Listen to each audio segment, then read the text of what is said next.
So by undertaking one's own projects, students generally extend their exposure to the subject, and Regional Science Center and Planetarium has over years developed some of the setups in which students can come and undertake projects.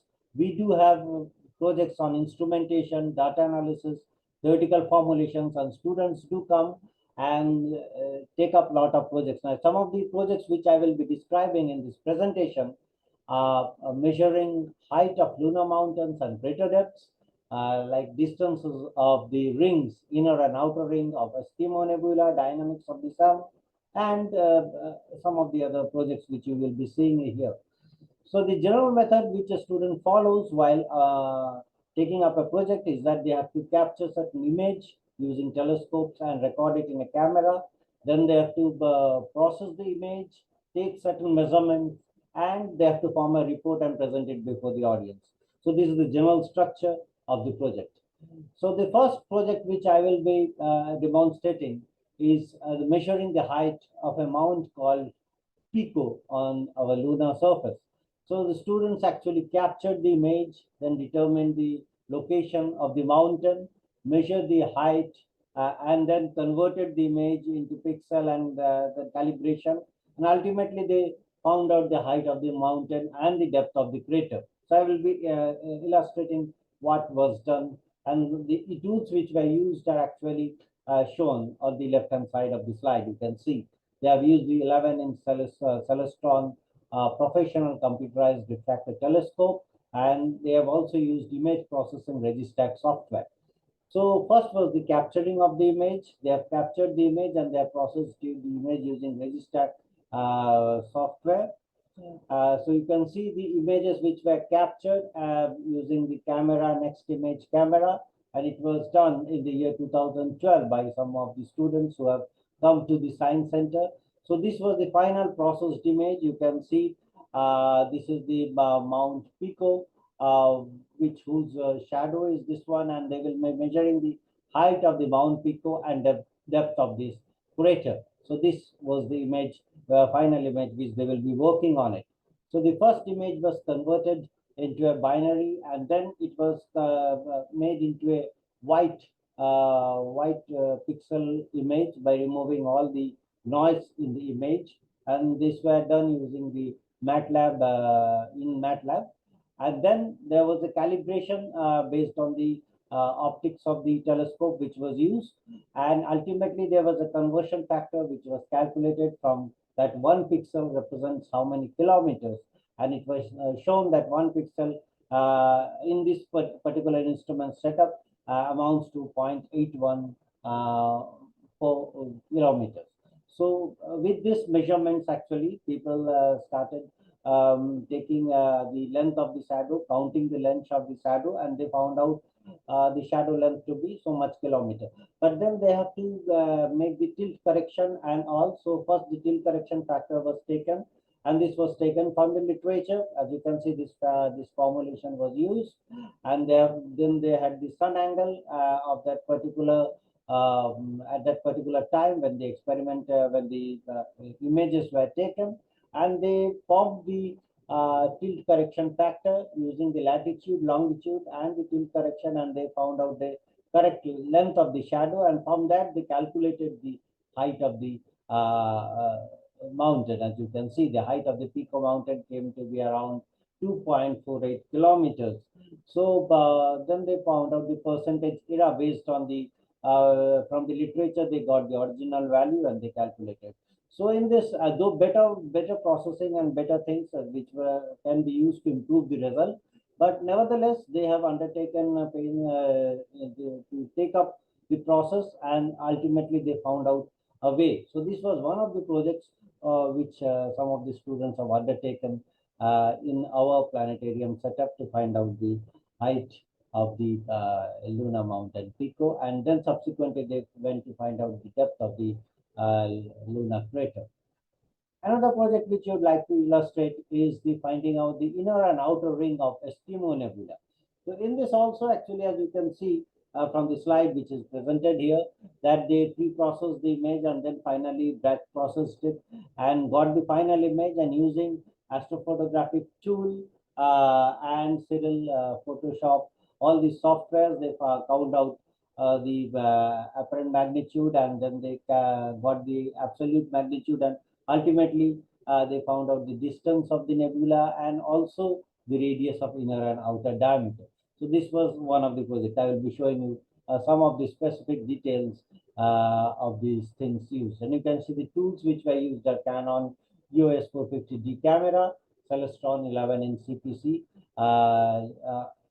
telescope, astrophotographic tool, Cyril for SIRIL for scripting, and then star plotter charts, astroimaging for astrophotometry, and HR diagram for this specific project. So this was the image after aligning and stacking. You can see the image is somewhat clear. And after that, they used Beer's filter array on DSLR sensor to allow the green, red, and blue information to be recorded simultaneously, and the apparent magnitude of green and blue channel were taken up from the images, stacked images, and plate solved using astrometry.net, and ultimately they got the apparent magnitude. I will be showing you in this slide. So they got the apparent magnitude, as you can see. So they calibrated all this, and they got the apparent magnitude of the thing. And then they found out the green channel and the blue channel, and corresponding to that particular target image of the Eskimo Nebula, and they calculated the color index, and HR from the HR diagram they got the absolute magnitude, and ultimately they calculated the distance. So this was one of the projects. One more project which were undertaken by our students for calculating the distance of the Eskimo Nebula. And they have also calculated the measure of the inner and outer ring of the nebula.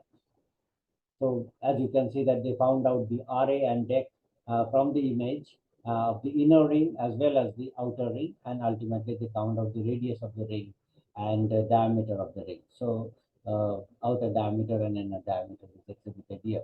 So these RA and deck were found using AstroImage software of the plate solved image. So this was a good project which people enjoyed doing, and ultimately it formed a good project of astronomy. Then we had one more project in which actually students studied the movement of sunspot from a specific date, say March 21st to May 1st. So they found out the sun, and using the clear eyepiece, and they go photograph the sun, and they ultimately made a coordinate system, and then they track the movement of the sun. I will be showing you that. So they use this Solar Max 2 double stack, this particular telescope for this experimentation, and you can see the images which they have obtained here with different filters, and then you can see some of the spots here, and but the features were also these spots has to be, the coordinate of the spot has to be found out. So for that, actually, they made a coordinate system. They found out, they calibrated and made the coordinate system, and ultimately they found out the position of the spot based on the coordinate system, and then they found out that how the spots shifted during the period of study, that is from March to May. So that was one of the projects which they have undertaken. Another project which our students did is construction of a radio jog receiver and the study of the sun. Though the full it was an assembled thing which we got it, and the people constructed it on the terrace top, and then they assembled the radio jog antenna, that is radio jog antenna and radio jog receiver, tested and calibrated it, and then radiograph the recordings that I will be showing you. So this was what they have to do. You can see that they have to make a dipole antenna. You also using the materials which are depicted here. So the photograph on the right hand side of the slide shows you, the, the dipole antenna which they have erected on the terrace of our Science Center and Planetarium, and people are working on that. People you are seeing there in the bottom, and then they formed a radio receiver. As you can see, they have assembled it. They copied the circuit and they ultimately assembled the components and they built up the receiver. And this is the full setup in which actually they were finding out the radiographs and then recording it. So I will show you, this is the functioning of the job as such.